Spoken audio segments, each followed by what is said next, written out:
Mark Stewart, Milwaukee Journal Sentinel. Just wanted to get your initial. Obviously, now you know something about BYU. I'm just curious if each of you could kind of speak on what stands out to you about what you've learned about this team so far. Yeah, I mean, a very tough team, well coached, shoot the three at a very high level, so it's kind of going to be a point of emphasis for us tomorrow to limit those. But no, they're really good in transition too, so it's going to be a good game for us and a good test for us for sure. Yeah, like Noah said, they're really talented, well coached. They won 10 of their last 11 around this time. That's really good. So they're hot right now, and they have all the confidence in the world. So it's our job to shut that off and go out there and give it our all. Yeah, I mean, just piggybacking off them, they're well coached, deep team as well that has a lot of options, a lot of guys that can do a lot of different things. Shooting the three ball, some in particular, they do a great job on. So great team that's hot right now, well coached, but we're excited for the matchup. Other questions?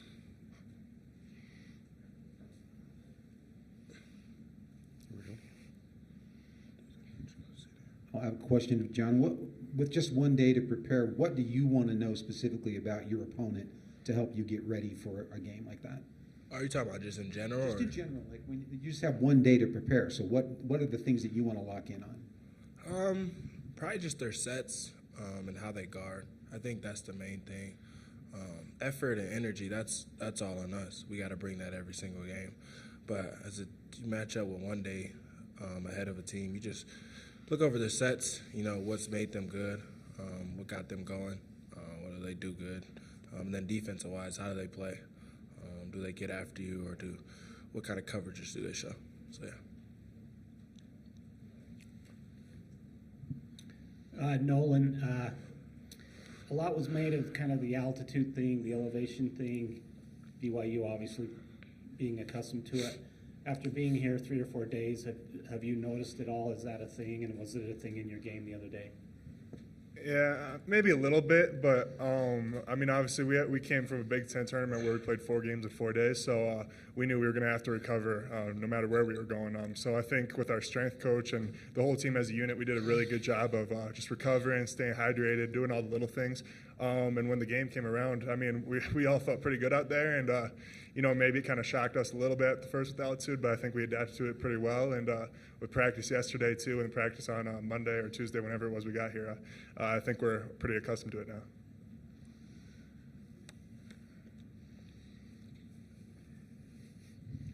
One of the advantages of playing first is you get to be done with your first round and watch all the other games.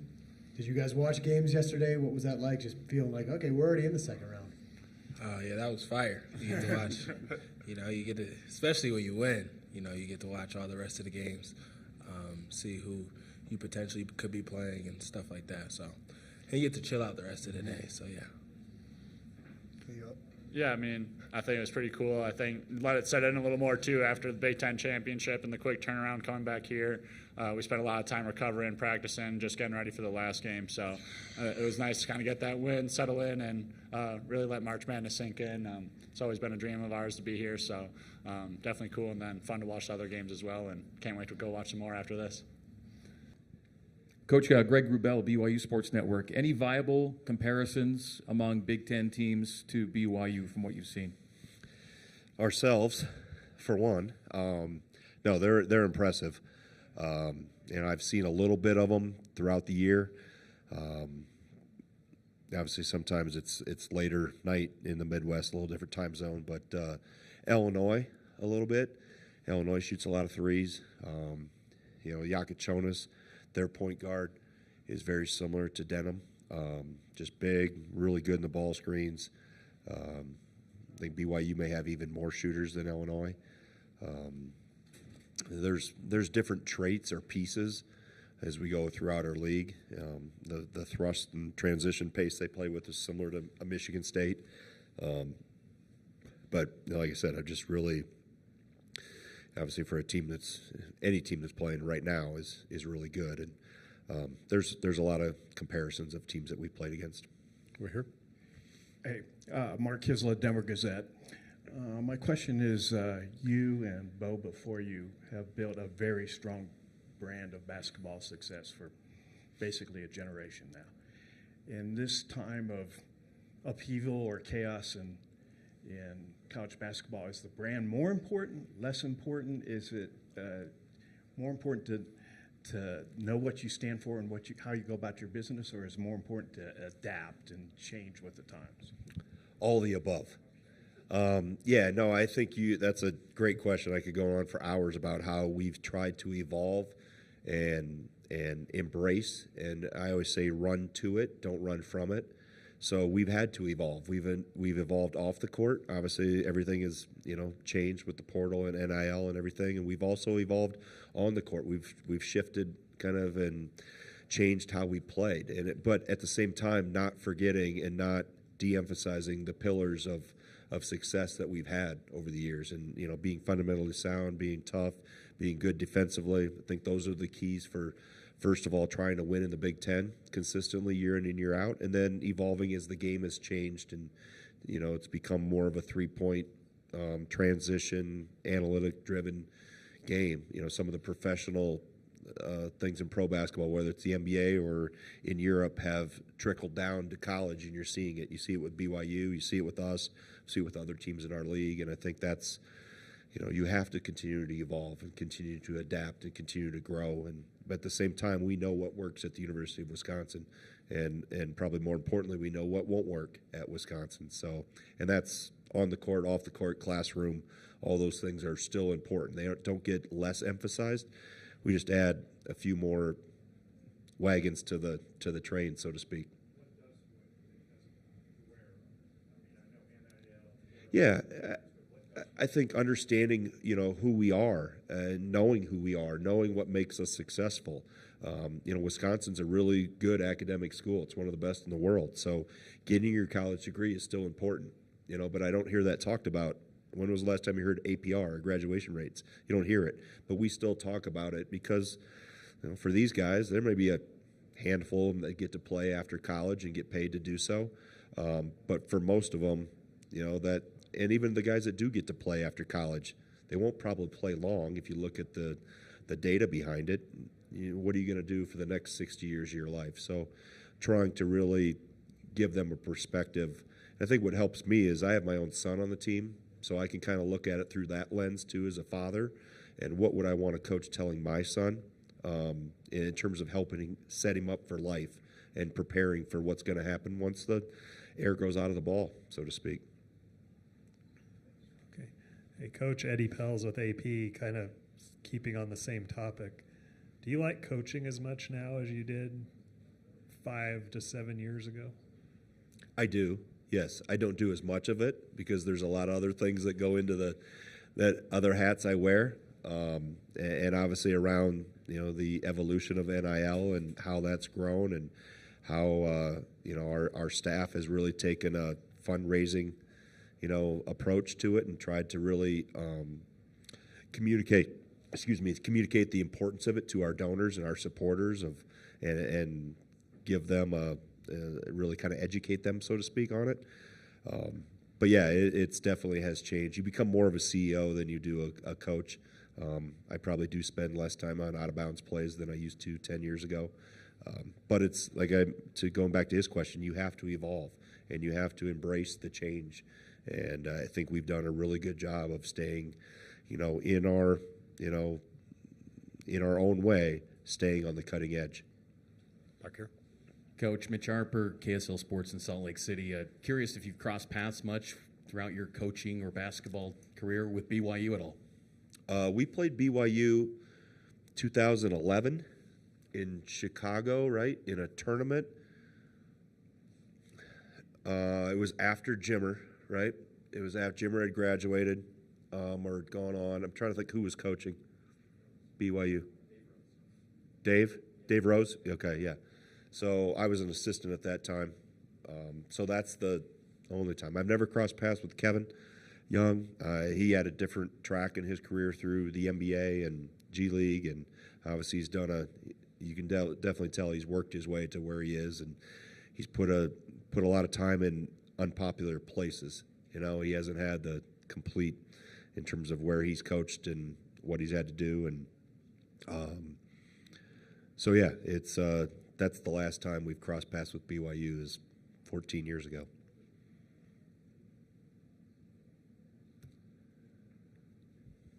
Jay Drew from the Deseret News in Salt Lake City. Coach, in boxing, they say contrasting styles make great fights. But in basketball, you mentioned BYU and yourselves are pretty similar styles. What kind of game are we going to see tomorrow in that respect? Probably be 50 to 48, one of those.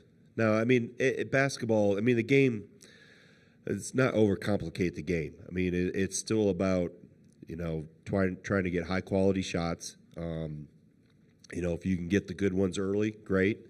If not, you know, they do a good job of spreading the floor, running a lot of middle ball screens with Denham and with Hall, and obviously Saunders and drawing a blank on the other guard. You have a roster for me? Oh, here we go. Cannell, right? Did I say it right? Nell. K is silent. Okay.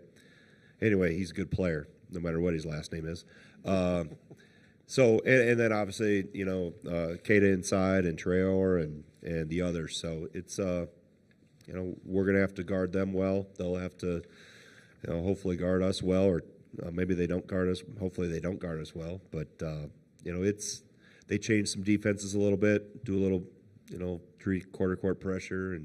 But it's still, at the end of the day, not overcomplicating the game. You know, I think the game is at times overcoached and undertaught, and for us, it's always about keeping it simple, being fundamentally sound on both ends, and that can still be the case, even though if you play with a little more tempo and a little faster pace, you can still be fundamentally sound, and we're going to need to be tomorrow. We're here. Your offense gets a lot of attention, deservedly so this year, but now you're top 25 in defensive efficiency also. And I've heard you say recently you've gotten your defensive bite back.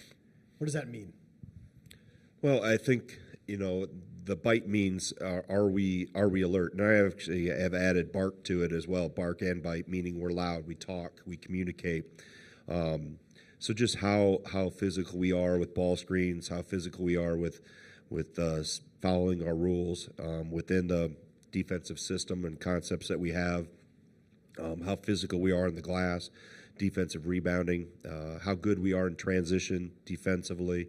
So just things that, all the things that we always try to do, but when the bite comes back and when the bite's the best, they're at an intensity level and a consistency level that's a notch or two higher. And this time of year, you have to have it. If you want to keep playing, you're going to have to have your bark and your bite. You know, really since throughout the whole Big Ten tournament, thought we did pretty well yesterday. We had it, and our guys understand. We've grown a lot defensively in the last 60 days because we were not top 25. We were hovering in the probably 60s and 70s in December and January. Yeah. Luke Evans, Denver Post. Greg, to go big picture again, obviously revenue sharing is probably coming to college sports, and your athletic department has made clear that you're going to invest a lot into it. At the same time, mid-major programs, you know, might see a little bit more restriction with what they're able to do with their budget. Do you sense that revenue sharing in the future might help level the playing field a little bit in collegiate basketball, or kind of, you know, exacerbate and change kind of march with these mid-major, you know, bigger program matchups and upsets? Yeah, I mean, that's a great question to a long, complicated equation of how this all comes together, and I've seen it. I coached at the mid-major level at Wisconsin Milwaukee for a couple years, and obviously long before we've come to this day with rev share and NIL and everything that's coming. So I do feel for the lower levels. I think it's going to be harder. It's already been hard. There's been a degree of separation. There is some of the haves and have-nots.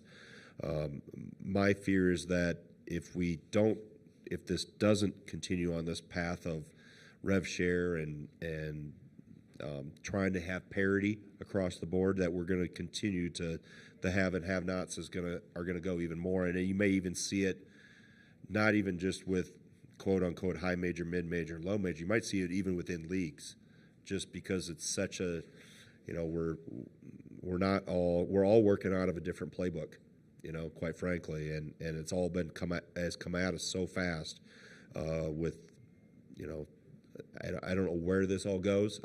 Hopefully the powers that be have a plan in place that beyond rev share of how we're going to continue to walk down the road of where we're going to need to be in 3 to 4 to 5 years.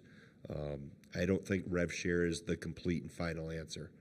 We're going to have to continue walking down the plat. That's a piece of it, and that's important. I'm all for players getting compensated, but I think in order to have parity, we're going to have some type of systematic approach across the board because we don't have that right now. Back there, same side. Greg, Mark Stewart, Milwaukee Journal-Sentinel. I'm curious in these tournament situations when it comes to scouting your opponent. Do you want your guys who are doing the scout? Do you want it condensed? Is it the same scout that you would get, that the guys are getting during the regular season when they got 2 days or 2.5 days to prepare? Or in this situation, is it a little different, maybe a little more condensed? Yeah, I think the only thing that's really different is that we don't have multiple days to prepare. And when you have a quick 48-hour turnaround, this time of year we played, 36 games, 38 with the exhibitions already.